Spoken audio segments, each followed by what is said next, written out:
Hi, everybody. Hello. Welcome to the Get Down Skill Show. I am here today with our guest star, Allison Atwell, UX designer extraordinaire here at Skills. Hello. Yep, I help third parties create really awesome skills for Alexa, especially where it concerns design and retention. And also helping me test some pretty bad skill ideas at times. Pretty awesome. I do a lot of testing, yes, that's also true. Some better than others. Yeah, so we're glad that you came back from the holiday, well rested, hopefully, and ready to get down with us on the Get Down Skill Show. Amit is out and he'll be back next week. But for now, we're going to talk about design, testing, and the ups and downs of what happened this past week. So I will share with you. So this is just a quick recap of what happened with the two of us. You'll see more later. We have an actual video of the evidence that happened during our testing. Unfortunately, yes. Yeah. And so this is also the pork rind face of regret. Don't eat pork rinds. They're disgusting. Anyway, so a quick recap. We've been working on the following. Created a script of the dialogue between Alexa and the user. So that was a happy path, first time introductions, errors, help, unresponsive users. We also had some other ones like boredom, just people asking for more and more things. So you tried to anticipate everything our unsuspecting customers were going to say. Yeah. We'll see how successful that was. But in general, it looks like we've covered all the bases here, what you would try the first time, at least. Yeah. So what did we test? We tested kind of just the welcome, because all of these folks hadn't really heard about what the skill or what we were doing. So this was their first initial reactions to the skill. Including mine. Yeah, sweatbands and all. Yep.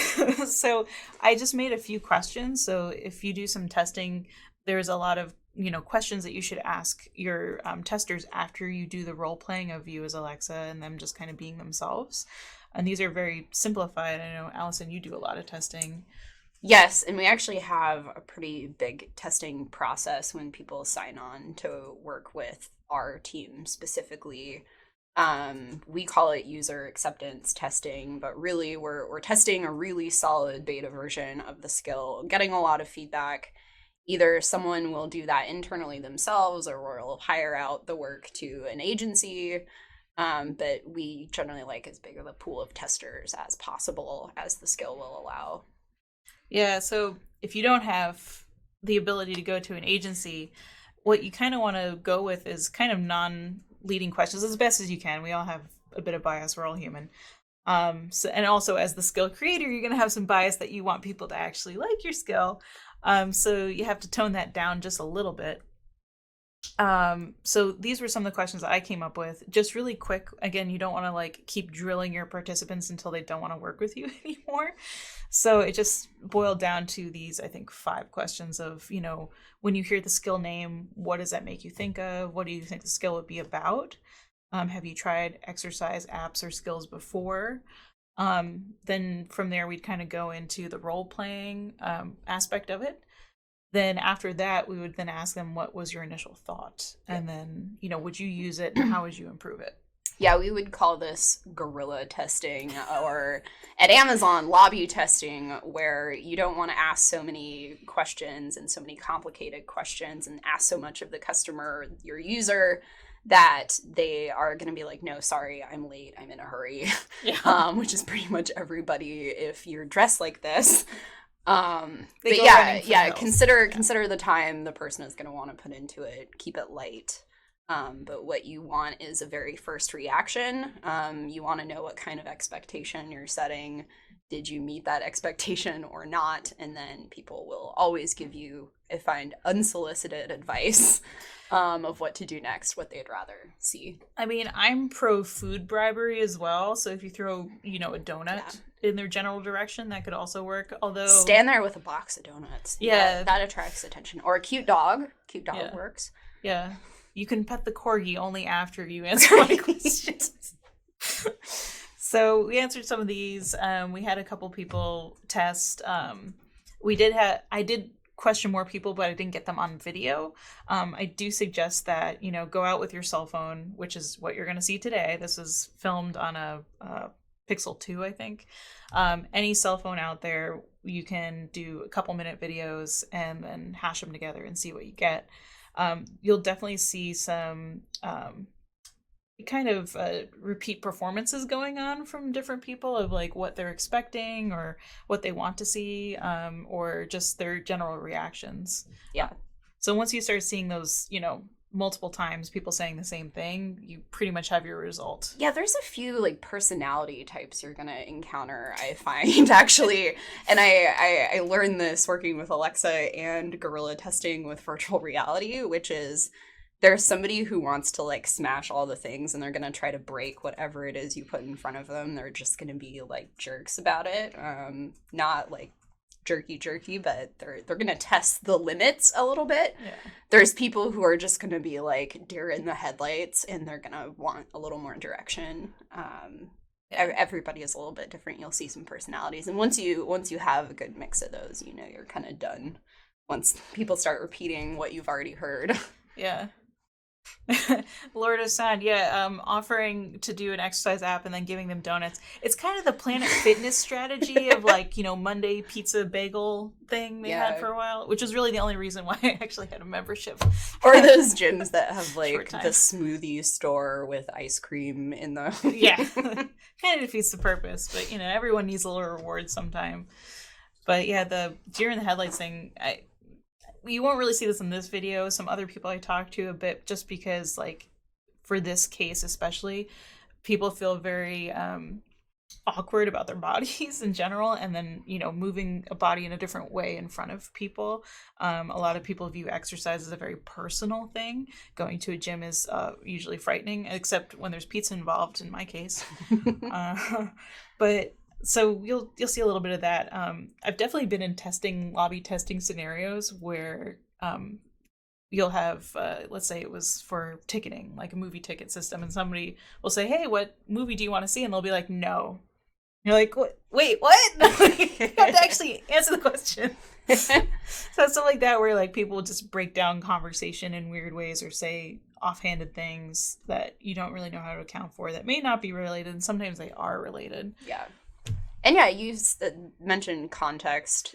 Where you accost people matters. You'll notice we aren't very inconspicuous in our scenario where we're testing and people are a little bit like, "Hey, I'm working here." Yeah. But in a lobby, it might be like, "No, I'm not going to do a squat in front of 300 people and their dogs walking by." So choose your destination wisely, depending on what your skill is. Yeah, in our case here at Amazon, we're in a campus of 20,000 people. So putting up a poster, or in our case, just literally running at somebody's desk and asking them if they would help us, seemed to work pretty well. And odds are in your favor in that scenario, although some people did run away when they saw. I got some looks, but I also have the benefit of I probably won't see you again.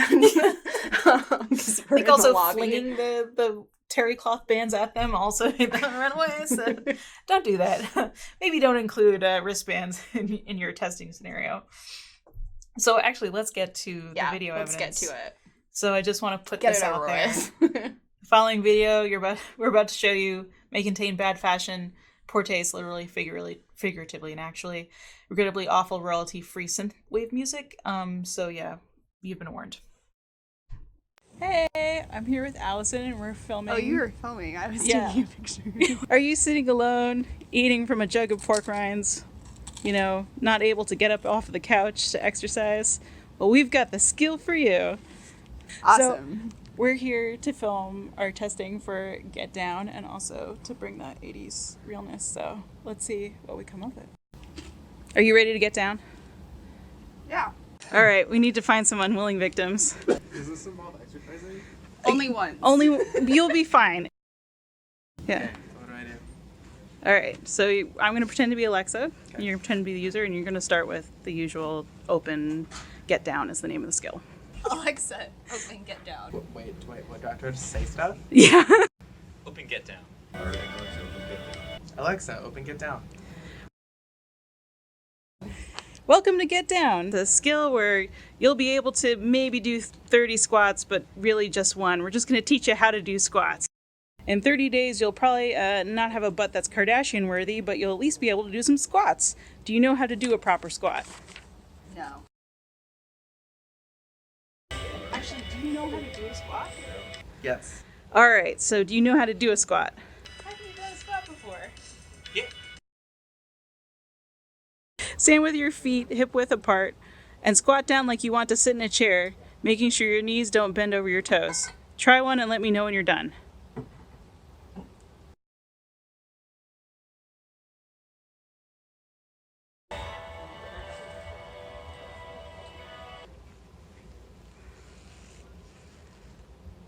Done.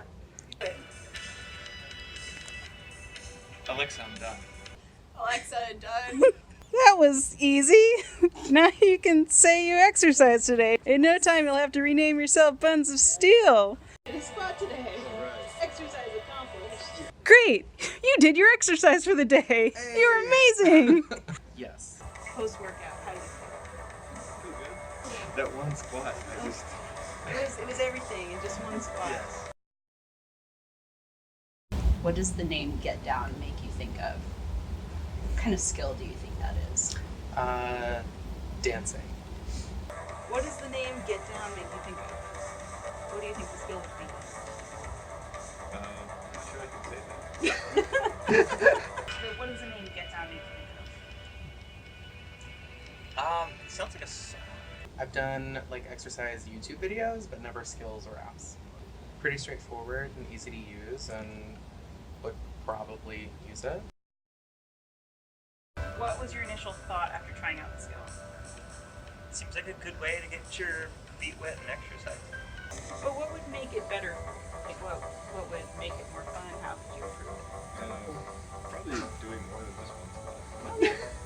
I feel like it should have told me to come back again Okay. to do some more exercise. Okay. An hour or the next day. Okay. Something. You overachiever, you. This is for couch potatoes. I don't know about you. Are you a couch potato? Do you need to get up and get down? Okay. How do we delete these? Before I hurt myself. Oh. Hey, I'm here. So, that was a quick recap of all of the testing that we did with our lovely test participants. That was Beta Joe. test complete. So that was Joe from Jomo Code, Justin, Sleepy Developer, Kitty. I don't know if they have a Twitter handle, but they should. And lovely Allison Atwell here with me. So The falling squatter. Which is one thing that we talked about actually was did this go as planned? yeah, and this is an exercise skill, so there will be probably something you'd have to put in as a caveat that this is a physical skill and that you should be careful when doing this, and that if you don't feel that Yes. you're up to it, please don't attempt to do any of the moves or whatever that we suggest in the skill. Will not cure, prevent any disease. Yeah. You definitely need that in your skill store description, otherwise you will not get certified. We do have some children's skills even that exercise, and that was one that even without being prompted, the developers did put that in there, was not to overexert yourself, even if you're a child. What are the kids skill ones like? Are they like to music or? So there are a lot of different ones. So sometimes there are a few different types. Actually, it breaks down into where there's like a guided activity where you're taught explicitly what to do. So flap your arms like a butterfly, flap, flap, flap, keep flapping until the music's over, flap, flap, flap, flap faster, flap up, flap down. So see, you're laughing. Kids find this very amusing. So kids kind of like the pretend stuff. And then sometimes it's a little more, I would say, activity based, where you might be asked to just like do some push-ups.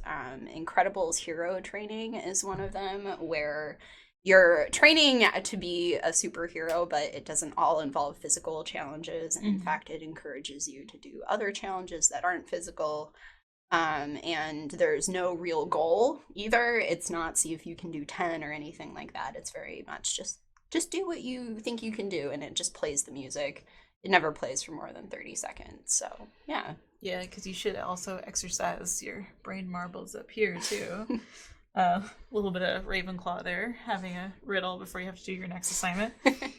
Anyway, so we'll talk a little bit about the good news, bad news here. So, results from our not so willing participants.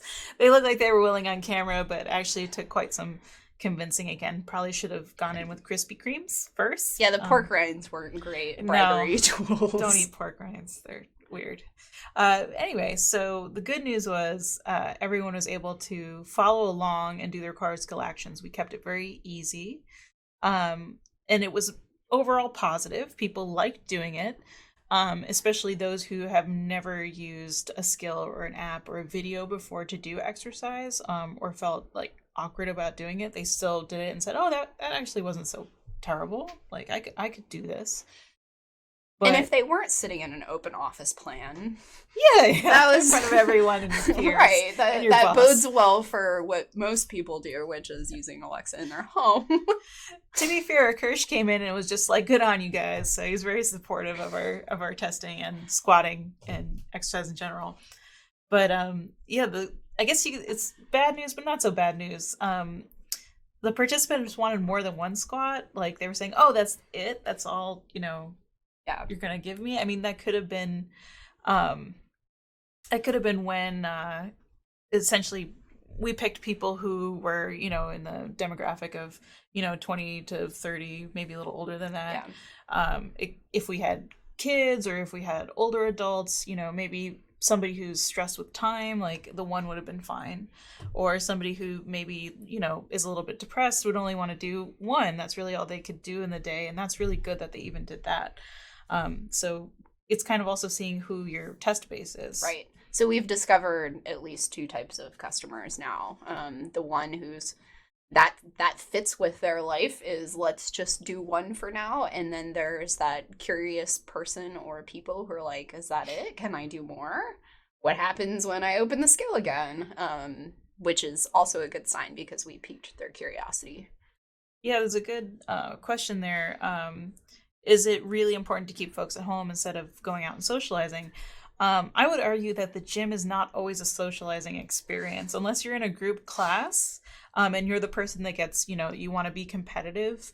The gym can be a very intimidating place. So this could also be a way for people to, do things on their own. And then maybe we add a socialization element. Again, not ever shaming people about what they can or can't do, but just sharing what they have done already with other people that they decide to share that information with. So we could have something like an anonymous leaderboard of like, hey, out of 10,000 people, you achieved 30 squats.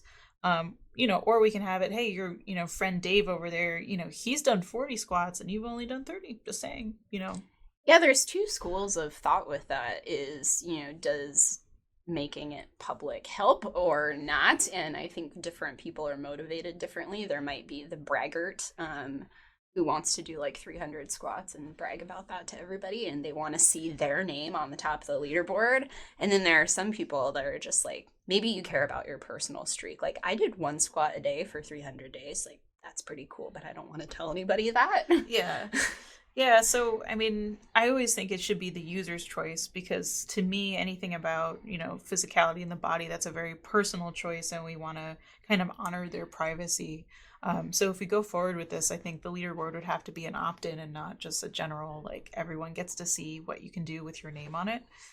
The other problem that we kind of came into was my phrasing was off. It was a little too long, and you're actually seeing edited clips of it. So that's bad on me that I'm not showing you the true full footage, but I don't think you want to see 12, 13 minutes of frustration. So you did start with kind of explaining what the skill does and everything, which is generally really good for a first use of a skill. But I think maybe what I tell a lot of people is make sure that like your navigation and all of your messages don't take longer than the actual experience. But in this case, our experience is only one squat, so we have like a huge challenge there. To be interesting and snappy, but then like get to the meat of the skill really quick. Yeah, I think less sass at the beginning and more sass at the end, possibly. Like, sandwich it a little bit better, and just really trim down the fat a lot. I mean, it has to be short and quick, because I think we're just assuming that people don't have a lot of time to do this. So if we're working from that mindset, I really have to trim down what I've written. So actually, I want to get into a little bit of, we talked before about Professor Fogg's BMAP chart. So BMAP is behavior equals motivation, ability, and prompt. So I know that's a little confusing here because we talk about prompts, with Alexa here, but what he means by a prompt is, a good example would be somebody puts a pile of cookies next to your desk, which actually happened this morning. And you smell the cookies, so you're motivated to eat the cookies. The ability to eat the cookies is very low. There's no friction. They're right there next to you, and somebody says, hey, the prompt is, I just baked these cookies. You should have one. Of course you're going to eat one. Like, your behavior is leaning very highly towards actually eating that cookie. But if the cookies, for example, were in the kitchen and I couldn't smell them, I didn't know about them, I probably didn't wouldn't know who baked them. Yeah, and I'm not being threatened with, please eat the cookies. I probably wouldn't actually eat them. Right. So it's all about a little bit of timing, making sure that the motivation ability is right there before you do the prompt.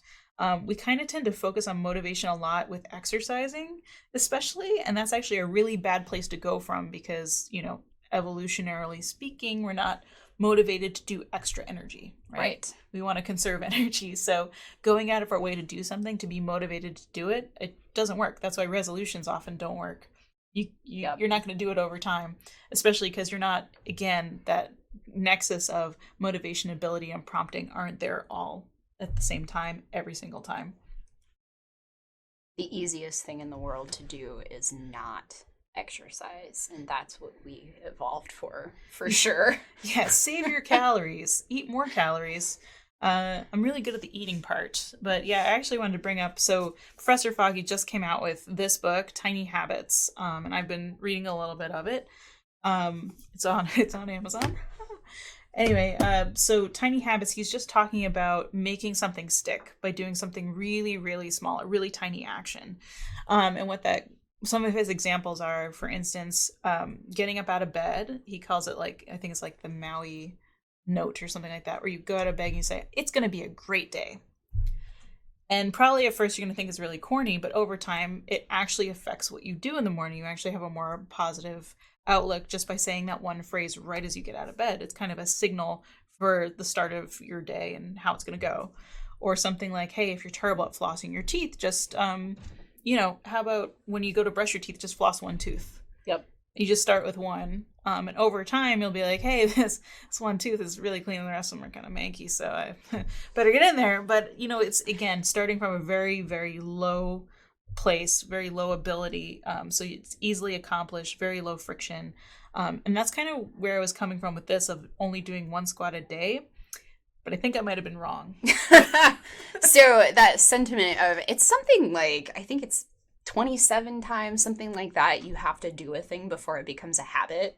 So if you just focus on doing the thing at all to any degree, is the working theory that you will form a habit and eventually you'll have the motivation, maybe after 27 days, to floss 2 teeth. Yeah. So maybe that's where we go with it, is maybe one squat was too low of a barrier to entry. Or if it's the right barrier to entry and we're just trying to form the habit, maybe we ramp it up over time. So day 2, let's do 2 squats today.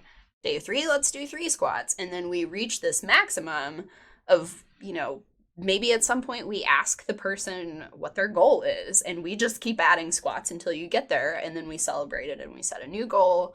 There are a lot of ways to go with that. Yeah, I think also having the low bar to entry. So, like, let's say you're feeling sick that day. Alexa can ask you, like, if you're saying, no, I don't want to do it, maybe she can prompt with, hey, if you're not feeling up to, you're not feeling well, do you want me to remind you in a bit just to do one? Because if you just do one, you've done your exercise for the day and you'll feel much better. So something where there's a kind of a backdoor out of that, where you still feel like you're keeping your streak, you're keeping it going, you're keeping the habit, but you only have to, again, go back to the one squat.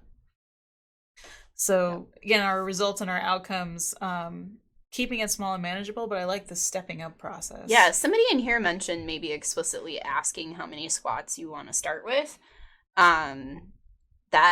That might be an option we talked about earlier. Maybe if I say, Alexa, I'm done with my one squat. I might even support a response for like, Alexa, that's it. Yeah. That's all I have to do.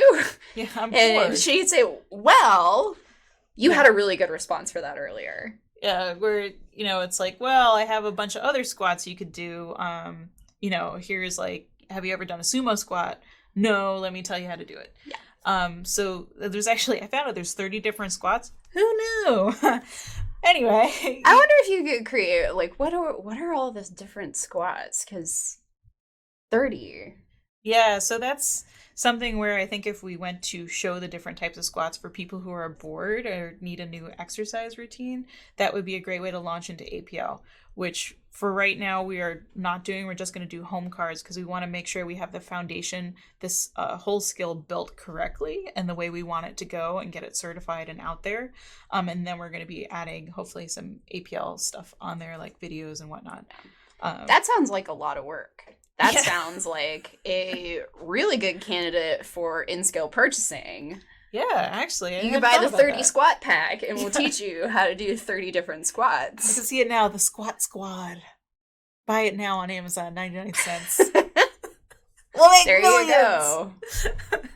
But yeah, maybe that's something where I saw a really good one where it was like, hey, today you've won one lesson with like the Squat Squad. I think it was something else. It was like extra quizzes that you can play. Yep. And it's like you won it for the day and it was just for this session, but it gives you a chance to try it out and see if you want to actually buy it. And also the purchasing of it, it says, hey, you've only played, I think of the quizzes, it was like you only played 5 questions out of like 100. Do you want to buy the rest? And so the rest was like 99 cents. Yeah. It was a very low amount and it was like, yeah, no, actually, it was positioned in a way that I think was a really, really good upsell. So I don't know, what would you think would be other ways that we could kind of sell this or position it in a way for selling? Yeah, if you went like subscription model, you could get something extra every day, which might be we teach you a new squat every day, or it's a mix of new squats or something else. Like maybe it's another challenge. So, all right, you did one squat. Now your challenge for the day is to get up and walk around 700 steps at lunch or something like that. Yeah. Maybe it's new challenges.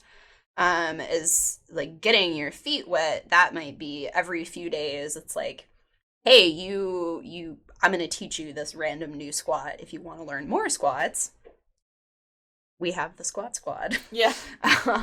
Yeah. Or something, if we wanted to expand into other exercises, we could keep the squatting as part of the free tier. And then if you want to have a total workout where you do like one of each, let's say you do like one push-up, one sit-up, and one squat, and we do it in different ways or for different categories, we can expand that way. However, I think people get really lost with exercise apps, that there's too much to do. They feel too much pressure. And I want to keep it as low pressure as possible. So I also think the upsells have to be very low key. Like, hey, you don't have to, this is for couch potatoes. Like, if you don't want to do it, you only want to do your one squat a day, that's cool. Like, you're still going to be okay. But Maybe you're a couch squash instead of a potato at that point, or a radish. yeah, Couch radish. you've just blossomed into something else. Something involving butts in this case. But maybe peaches, actually. Peaches. There you go. But yeah, you were talking before before we got on air, you were talking a lot about the work that you've done on Nomads, and that Right. testing was incredibly extensive. Yeah, so for the unfamiliar, Nomads is a simulator game that we briefly released and did a test with. If you already have the skill, I believe you still have access to the skill, but we're kind of reworking it now that we learned a lot of lessons. And one of the things that we learned, which is applicable here, is we spaced out milestones. So you can only do a couple of things with the skill until you learn those things really well. And then something happens and you get a new thing that you can do and work on. And then as soon as you learn that to a certain level, there's a new action that shows up. And we had all of these milestones. And when we were watching people playing the game and working their way through the game, we found that people got stuck on some milestones for a really long time, and how deep they went into the game wasn't as nearly deep as quickly as we thought it would be. So in this case, we have this at first very shallow experience that people obviously enjoyed, but we're already seeing, in the chat and in our feedback yesterday, maybe I can do more than one squat. So we're seeing kind of the same thing here. If we were to create milestones, we want to be careful to not space them out so much that people kind of abandon the skill before they get that far. That's one serious observation that we're adjusting for right now. Yeah, it seems almost like you had like a second round of testing, right? So you were looking at what users were doing, and then did you retest internally, or did you have like a beta test? Well, we started out testing with our internal team, and that was mostly making sure things weren't broken. But we were taking feedback on the experience as well. Am I able to get here? Somebody heard that somebody else was able to get to something, and they're like, well, I can't do that. And but then we released it into the world in the skill store, and that's when we got the bulk of our kind of CX feedback, either from people telling us directly or just looking at their behavior in the skill. And actually looking at their behavior in the skill was the most telling, which is where we found people weren't going nearly as deep as we thought.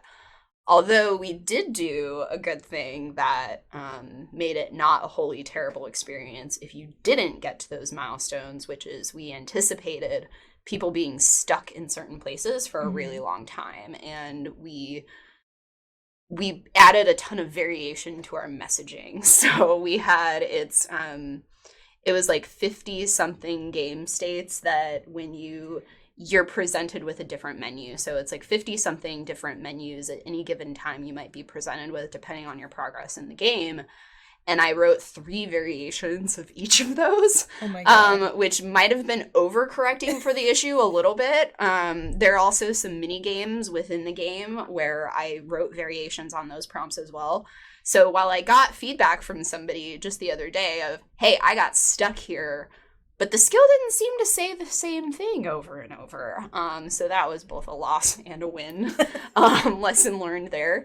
So I think that's going to help us with this skill.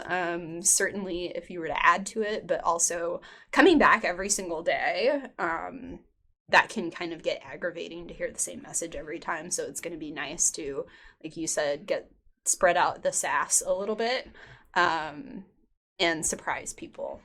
Yeah, you it sounds like you were using a lot of the analytics tools. Like I like looking at interaction history to see what people are saying and what my skill's reaction to that was. But Right. were there other things in there that you were using? Oh, we had a really interesting one where we kept noticing you don't have to, you just need to get food in Nomads and you will eat it. Like you just need a few food a day to survive. Although we didn't communicate apparently well enough that you don't actually have to command the skill to eat.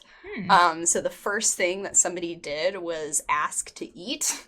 And we, of course, that threw an error. But we ended up taking that, and people said it enough that we're like, okay, we messed up. We need to explain this better. So now we have a response for eat or eat food that is, you really don't have to do that. Your AI brain is going to take care of that. We took the opportunity to make like a simulator / AI joke.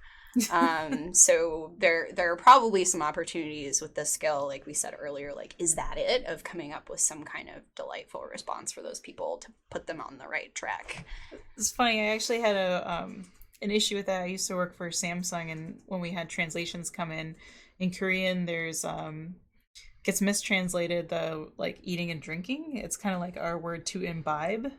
So we had it was like a health tracker thing where it was like, you know, you need to imbibe all the medications now, which was not going to fly for the U.S. market. But again, it was because like they didn't have a way to separate those out, and it would just assume that, hey, you're going to take your pills, or hey, you need to go eat this like food before you take your pills. You need to eat some crackers or something like that. And the translation was just like really wonky, and so the app didn't really work at all until we figured out, oh, we need to actually separate out when somebody takes a medication versus eating the food and then taking the medication, or logging a food, because taking and imbibing was all translated into like one part of the application, and that just broke everything. Nice. Yeah. One thing to remember with skills, and I think anybody making any product for the public ever, I think it was like the Moltke who said like no plan survives contact with the enemy. Expect all of your plans to fall apart when you put things in front of people, and that's why you should leave a lot of time for adjustment. You anticipated a lot of things in this test, but of course, like, I fell over right away. And then all I can say is, Alexa, I'm done. But I should have been able to say, like, Alexa, I failed. Like, Alexa, help. Yeah. I've fallen and I can't get up. It's like one infomercial after another with us. Right, that's one way that plan did not survive contact with me. I sent Alexa into battle and she just couldn't handle it. Right, and now we have some work to do. Yeah, so definitely a lot of different tests that probably I'd have to do. So I guess if I wanted to include the squats, all these variations, especially in skill purchasing, it sounds like I need to have a bunch of different types of testing going on at different like content management life cycles, it seems like. Yeah, sometimes it helps to test one feature at a time, because then you'll find that some feedback you get on that one feature is actually going to apply to everything else. And if you have not done all of that work yet, that saves you some time. So testing one thing at a time is actually pretty smart too. We do that often with skills that do a lot of stuff. So if you wanted to, like, you just tested day one here. Mm-hmm. So that was very enlightening, and we have a lot of work to do on that. And then what if we now test like the leaderboard situation separately? That's one way to approach testing. Yeah, you had a interesting response about badging too, because like essentially what I want to do is have badges for, you know, essentially up to 100 squats, right? So I'd have it at different allotments, maybe at like 5, 10, 15, 20, maybe having some random ones thrown in there. But that's a lot of work for a visual designer to like create different Right. That's always the temptation. Like it was like this with Nomads. I also worked on the NORAD Santa tracker, where I was given a few assets to work with, and I remixed those into like thousands of images. I had just like a little style sheet of assets and some backgrounds, and I just kept remixing them. I added numbers for the countdown. So we were able to take, you know, just a couple days worth of work from one designer and turn that into a really like almost infinitely remixable experience. So something that you can do here is if you're one of those visual design geeks and you're super into GUI, what I tend to do is take a few shapes and remix them. So if we wanted to do badges, you know, you take 20 badge shapes in 10 different colors and, you know, 8 different symbols for a butt or a squat. And then 100 different names. And now you've got, it's almost like if you go to a pirate name generator or something like that. Erg. There are just a few elements of pirate names. Yeah. Or, I mean, like, okay, I'm not going to say that example, but you can remix these assets. And so if we just came up with like 15 assets and we kept changing colors and things like that, we could probably create 100 badges actually that would not be too terrible. Great, you're that hired. I would feel good about getting. Yeah. Join my project then. Right.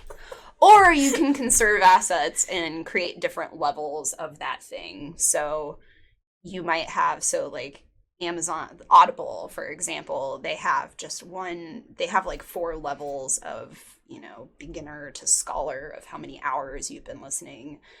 They didn't give me 2,500 different things for those achievements, but there is like a really big achievement, and there are only like 4 assets they needed to make that with. So there are options if you want to get that fancy that don't actually take that much work. Nice. Well, it sounds like also you talked a lot about the 50 different paths that you had in Nomads, and then it was like 3 variations per path. How did you even track that?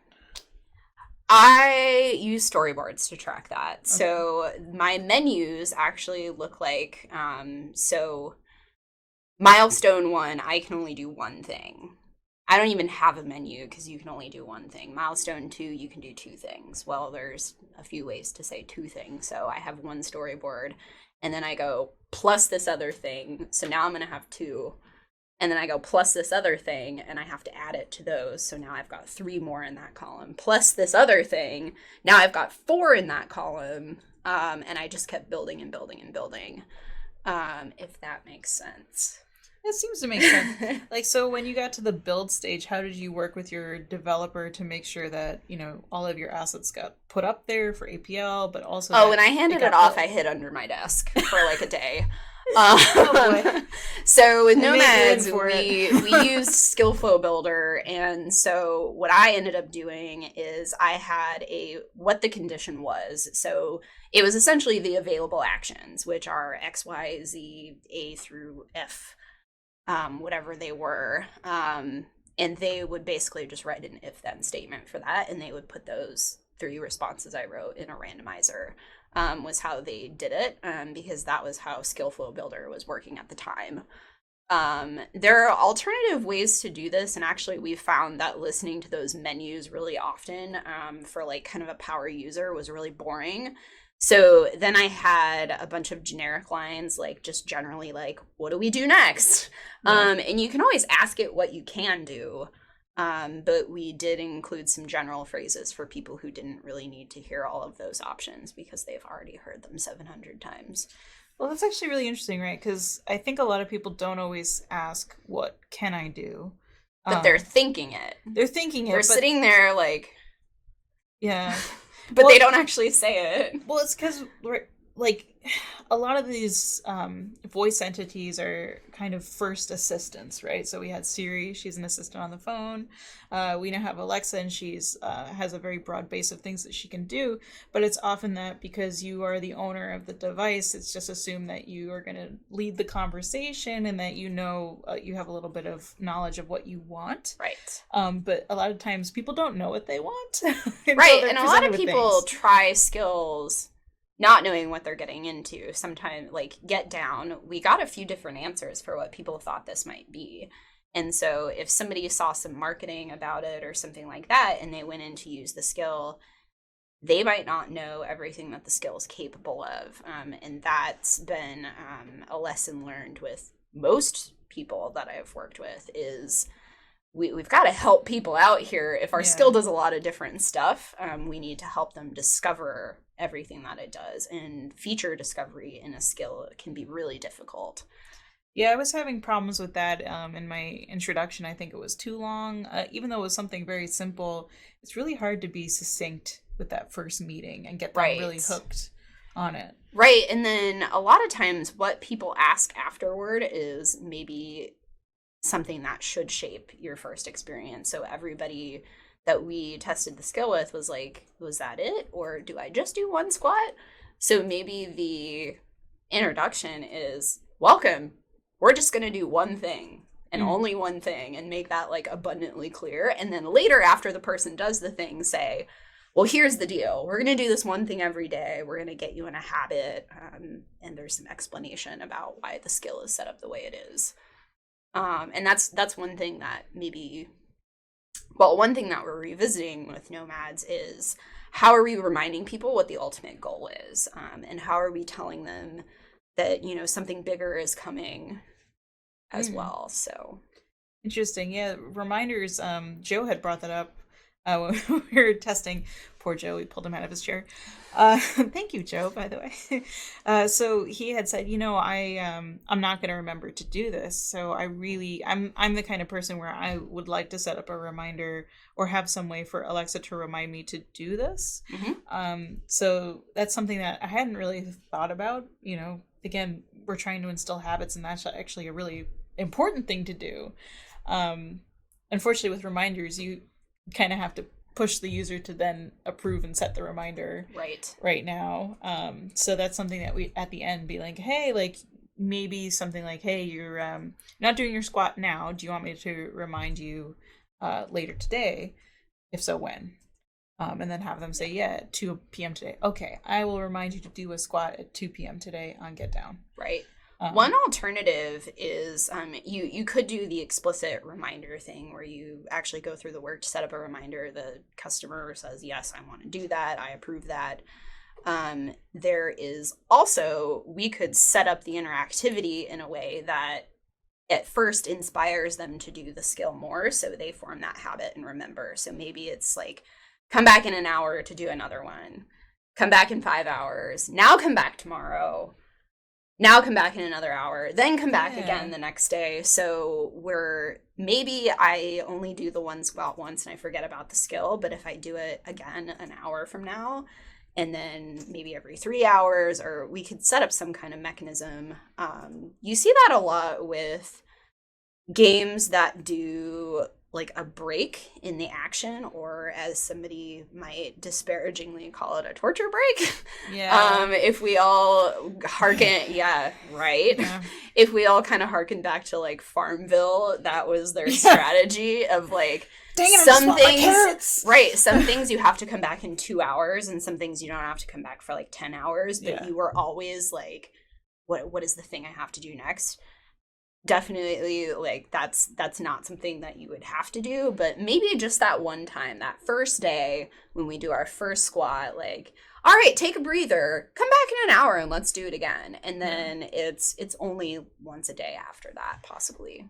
Yeah, something where the reminder has to be timely or appropriate to what I'm doing. Like in Farmville, it's because you have a certain amount of time before it just goes poof and it disappears. Right. Like, there goes your carrots. But also, you can make it part of the person's day as well. So we can link this action to a part of their day by suggesting coming back at a certain time. So there's a kit skill called Chompers, which is a super sticky skill. It's for kids to brush their teeth for the right amount of time. And it's so sticky because it's tied to an action that you do every day anyway, hopefully. Yeah, hopefully. Which is brushing your teeth. After reading this book, apparently a lot of people don't actually floss their teeth, which I find kind of strange. Because if you want to keep those chompers, you got to floss them.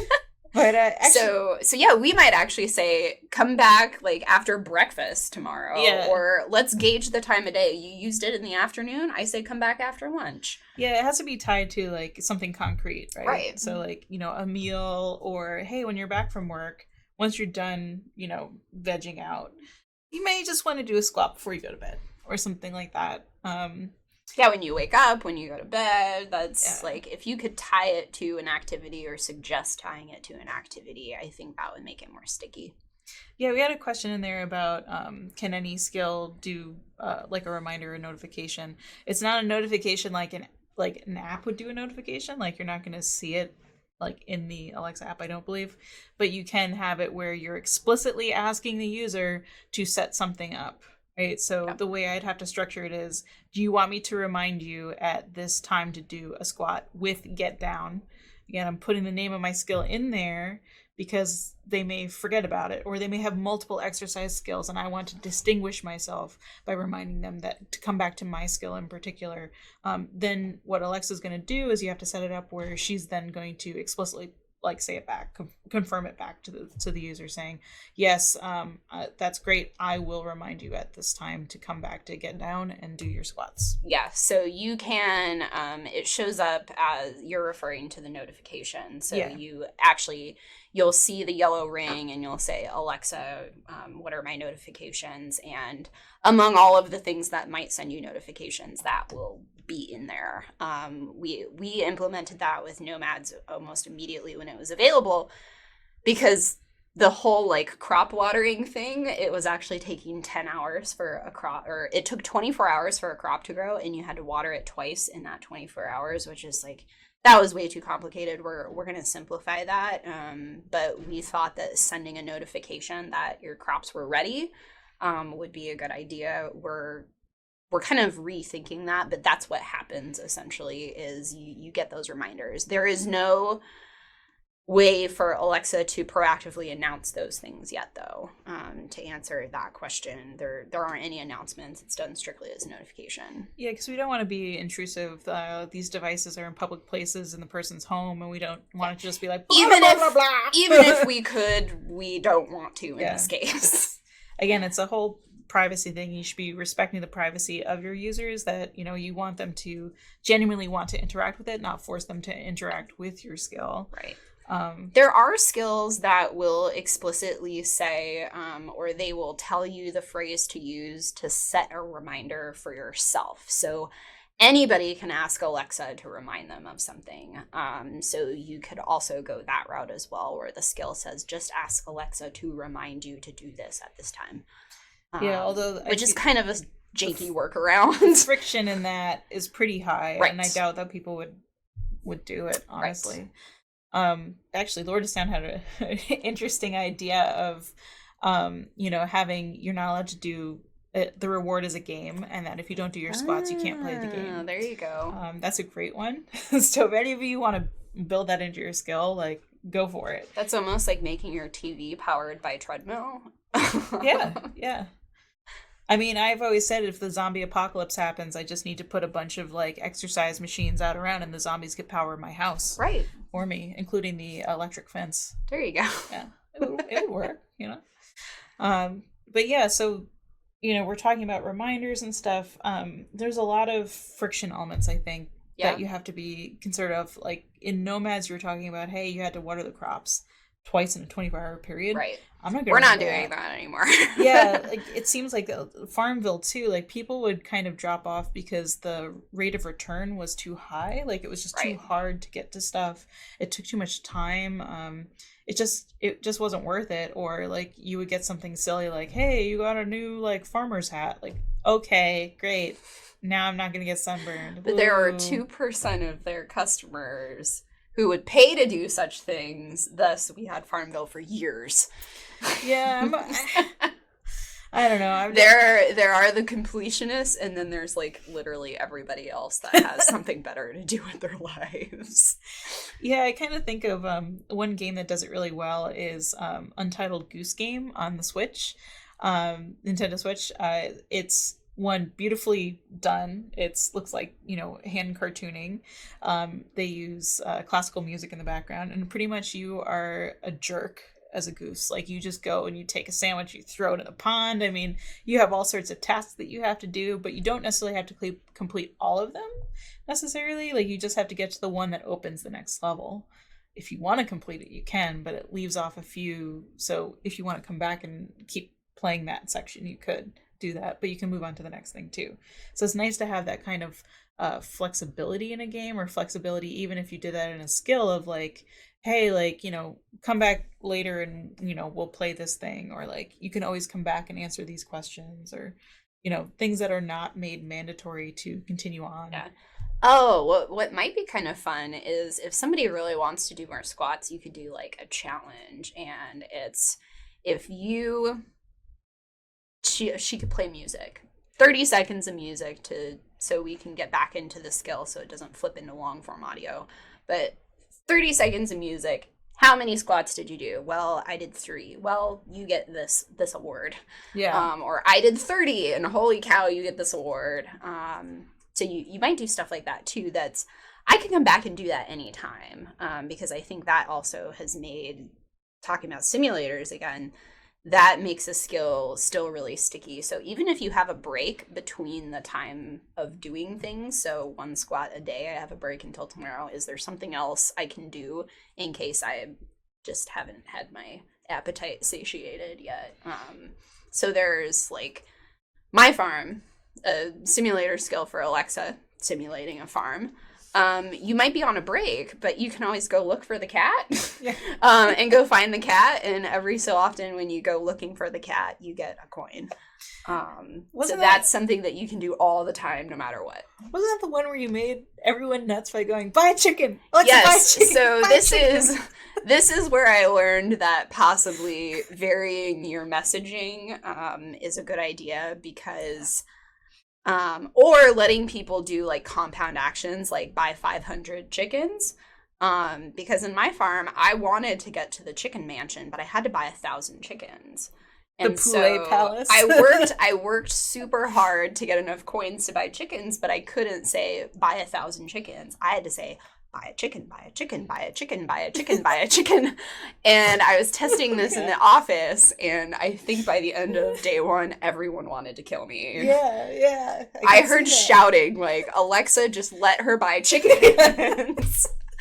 Why won't you let her buy 500 chickens? So the power user of that skill was a little bit frustrated, but for most people who played the game a lot differently than I did, they would do some work, they'd buy a few chickens, and then they'd be done for the day, and they'd come back the next day, which is generally how we anticipate people to use most things. But some people do that. Some people are like, I'm going to use every nook and cranny of this skill immediately because I'm curious. Another really good example of that is Yes Sire from Volley. Mm-hmm. There are people who have completed every single possible turn in the game, and they've posted it in the reviews of, here's every single possible decision you can make in the game. And they posted it in their reviews, kind of like spoiler, and also to kind of brag a little bit, I think. So cool, there guys, are not cool. power users like that who will try to break your skill, use every nook and cranny of it, use it in ways you didn't anticipate. Yeah, I always hate people who do spoilers. Yeah, not cool, guys, not cool.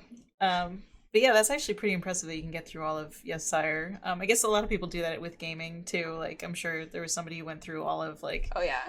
Breath of the Wild, for instance, and like that was posted in like mere days, not even like hours, quite possibly. After playing and spoiling it for everybody else if you dared to read it. But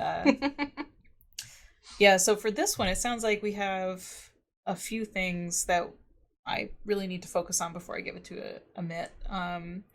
I guess one of those would be that we need to make a step system. I still don't want this to be like a normal exercise app where people feel like, oh God, I have to be motivated and I have to do all of these things and I have to get to a certain level. And I'm like, Right.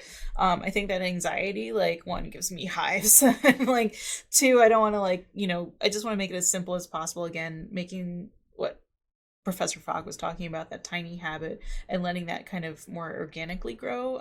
But I like your idea of, making sure that there is a world for them to expand into. That I want a challenge, and maybe I only want a challenge today. Yeah. Yeah. Yeah. So for next week, I think Amit and I are going to need to decide, especially after all of this really great feedback about design. I still need to go over it with him because he'll need to decide what we can and can't build in such a short period of time, or what we're going to build now and then reiterate on, right? So like, skill building is not a one and done process. You always come back and you're always redoing it. He's definitely going to share this experience. I'll be there too. We'll talk about what was the final decision and how we started to build that foundation of a great skill. And my job is going to be making this short and snappy. So we're going to have a worksheet of phrases to randomize. And then the last part about that is we are going to figure out how to get royalty-free songs. So one of the things is, we'd like for you to come back. It will be on January 16th at 11 a.m. Pacific, 2 p.m. Eastern Time. You can find all of this on alexa.design/get-down-skill. Definitely get your friends to sign up. We had a lot of great design stuff, and I hope if anyone missed it, that they'll be able to see it on our Twitch stream. And I'd love to thank you, Allison, for coming by today. Always a pleasure. Yeah, thank you so much. Maybe next time I'll complete the squat. and not fall over. You know, work in progress. Although Work in we still progress. need to come up with a response for the person who fails. Yeah. No, it's you know, like squatting. It's a work in progress. So, you know, we'll figure it out together. But thank you so much for coming to our show, and we hope to see you next week. So, see you later, guys. Bye. Bye.